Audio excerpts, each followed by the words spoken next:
students, I am Dr. Syed Khadiruddin Chishti and I am teaching physics to the BSc third year students. My today's topic is Zeeman effect. We know very well about the spectral lines. The spectral line will be originated when an electron jumps from the higher orbit to the lower orbit in an atom. So there is emission of the spectral line, and we can observe the spectral line in different light spectrum, that is the hydrogen spectrum, sodium spectrum, mercury spectrum, etc. So there is particular frequency of that line, but when we apply the external magnetic field to this spectral line, then it gets splits into the many components. That's what is studied by the Zeeman, and it is called as the Zeeman effect. So Zeeman effect can be studied in two ways.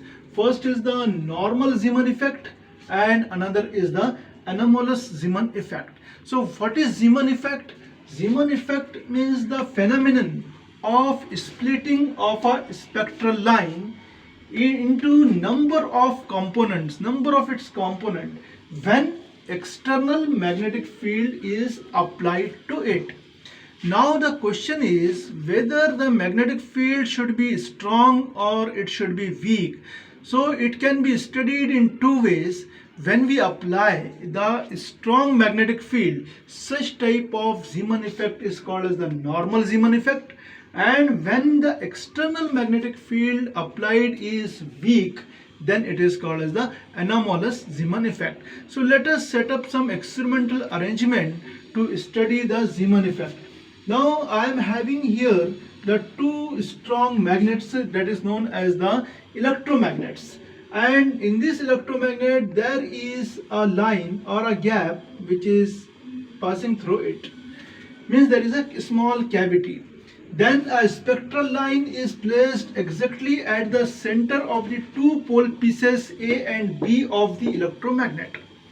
Now these electromagnets are having the varying magnetic field, means magnetic field is not constant. Varying magnetic field is produced by applying the external EMF or external current. Now we can see this spectral line with the help of the spectrometer, and this spectrometer is high resolution spectrometer. So we can place this spectrometer in the parallel position, that is parallel means the position of the spectrometer when it is parallel to the direction of the magnetic field, it is called as the parallel position. And we can bring this spectrometer to the perpendicular position. It means that when it is perpendicular to the direction of the magnetic field applied to the spectral line. So when we place this in the parallel position and there is a spectral line when magnetic field is 0, this spectral line has the frequency nu 0. When I apply the strong magnetic field should be strong. So when I apply strong magnetic field, then this line, this spectral line, get divided into two parts known as the sigma parts, sigma and sigma parts. So here the frequency of these two lines are not same as that of the original one. Frequency of this line will be increased by delta nu, and the frequency of this line will be decreased by delta nu. Okay, so now I will bring this spectrometer towards the perpendicular position, second position. So I can see here that there is splitting of the line into three parts by bringing it into the perpendicular position. That is called as the sigma, pi and sigma. Again the frequency is here nu plus, if it is nu 0, it is nu 0 plus delta nu. Then the central line has the same frequency and the opposite line has nu 0 minus delta nu 0. So this is the case when it is the normal Zeeman effect, means there are the two, when it is in parallel position, two lines are seen. When it is in the perpendicular position, three lines are seen. If I take the example of the sodium doublet for the anomalous Zeeman effect.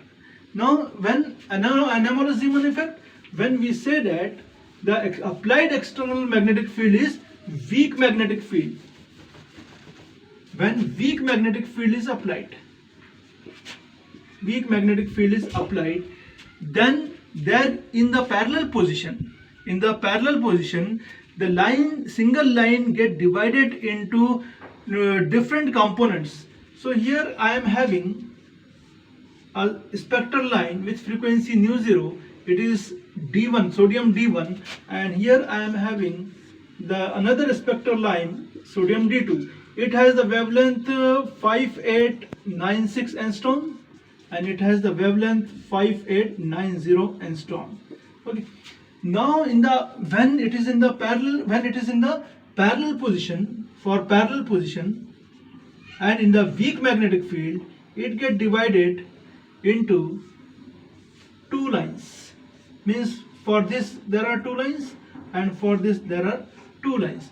These lines are called as the sigma and pi, and it is also called as the pi and sigma. The frequency again nu 0 plus delta nu 0, nu 0 minus delta nu 0. So this is the first line. When I bring the position of the spectrometer perpendicular to the magnetic field, then there will be three lines which are seen. Means it get divided into 1, 2, 3, and this also get divided into 1, 2, and 3. So it is again sigma pi, that is sigma pi, and again pi sigma. Okay. So such type of splitting of the lines for more than two components in this case, and here for more than three components here, it is known as the anomalous Zeeman effect. So normal Zeeman effect and anomalous Zeeman effect, the difference is of weak magnetic field and strong magnetic field. Thank you.